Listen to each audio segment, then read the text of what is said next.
Hi and welcome back. Today I have a list of games you can join in beta and a little bonus one at the end. Regardless, these games are right around the corner or you can join them now to see what all the hype is about. Let's get into it. Coming in at number 1, Throne and Liberty is a free-to-play MMORPG set in the expansive world of Selysium. Here, you'll explore a vast and sprawling open world. As you adapt your strategy for survival, you'll engage in both PvP and PvE battles, all while contending with changing weather, time of day, and, of course, other players. Your ultimate goal? Defeat Khazar, claim the throne, and outmaneuver those pesky rival guilds. So, full transparency here, I actually played on a Korean server for Throne and Liberty back when it was first launched overseas this past December. And, well, let's just say I was not impressed. Okay, so, yeah, I think I got around level 30 or so, but to be quite honest, there were just other games I could have been playing, so I did choose those instead. Yeah, that's how unimpressed I was for Throne and Liberty. Fast forward 7 months and we have many updates and a beta coming stateside July 18th or tomorrow or today, depending on whenever I put out this video. So I do want to get into a few criticisms that I did have with Throne and Liberty. They are as follows. Number 1, I did think PvP was super zergy and mainly all about numbers. I really don't like that. I did hear that they cleaned up some of that, so that's good to hear.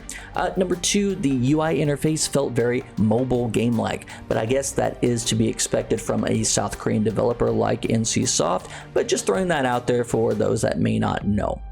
And number 3, there are elements that make this game pay to win through in-game battle pass and in-game auction house. Now, you can absolutely argue that these elements are pay to progress, quote unquote, instead of pay to win.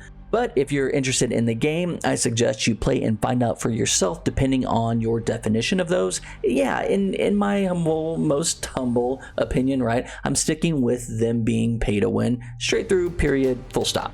And my last criticism boils down to the actual feel of the game. I really don't know how to explain it, but like just imagine something very pretty on screen, like the video I'm showing you right now in the background. And it looks super snappy and fun and chunky and rewarding and all those great things, right? Until you actually make a character and engage in combat and wonder why what you see actually on the screen doesn't transfer into that satisfying feeling that you thought you were going to have. It's very lackluster and kind of a disappointment to say the very least. Tough to put into words, but you know, make a character, you'll understand what I'm talking about.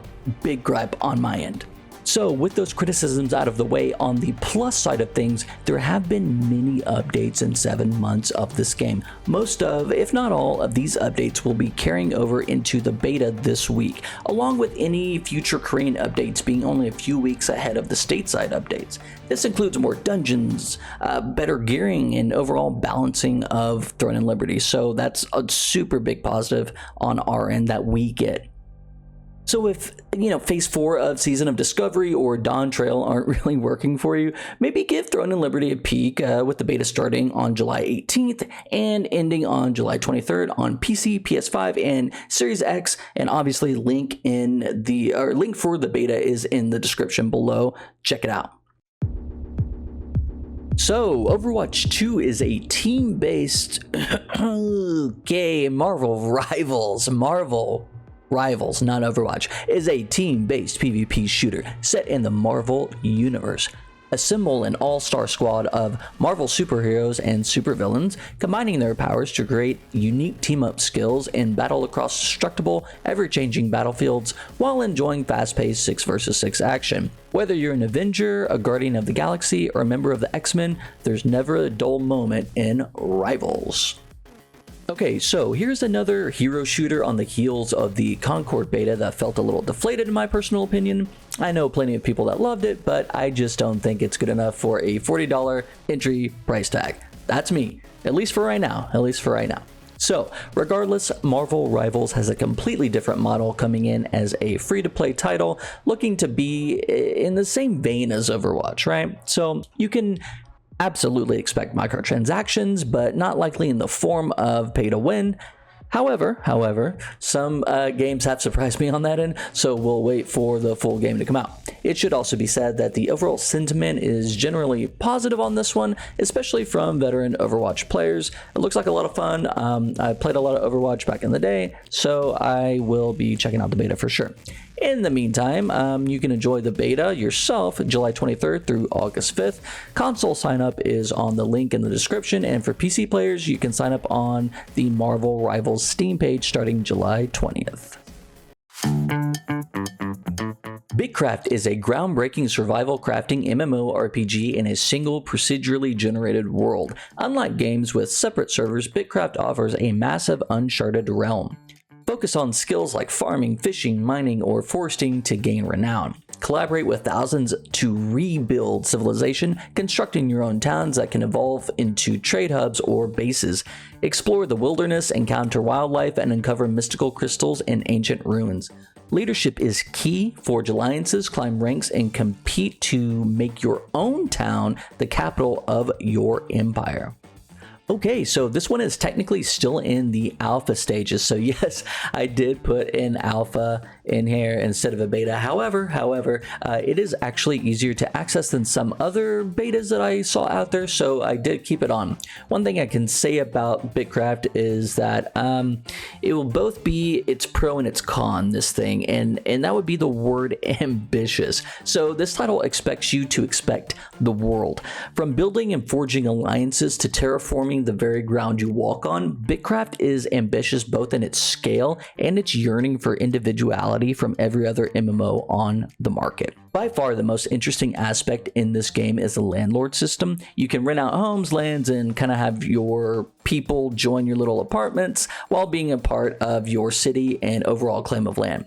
Personally, I feel like this game needs as many people as possible for this game to gain its biggest peak of fun, right? It's sort of like PAX Day, if you've ever played that game or you saw that game going into early development. And what do I mean by that? I mean, at least for me, right? I am not the biggest cozy MMO player in the world. I find cozy games appealing once in a while, but overall, I'd rather be playing something else. What I do find fun is building an alliance or town or city with a group of people, and to me, that's really exciting, right? Even when a game lets you accomplish that type of feat with only 10 players or so, it feels really good, really magnificent to me.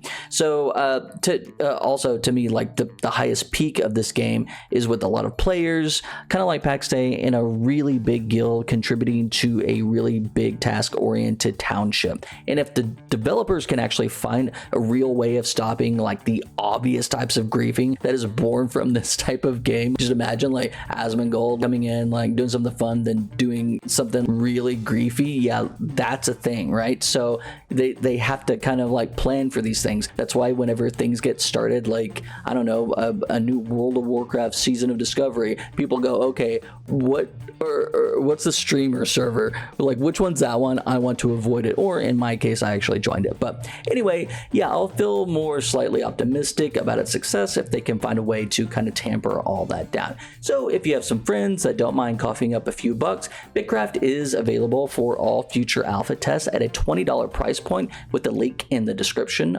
below.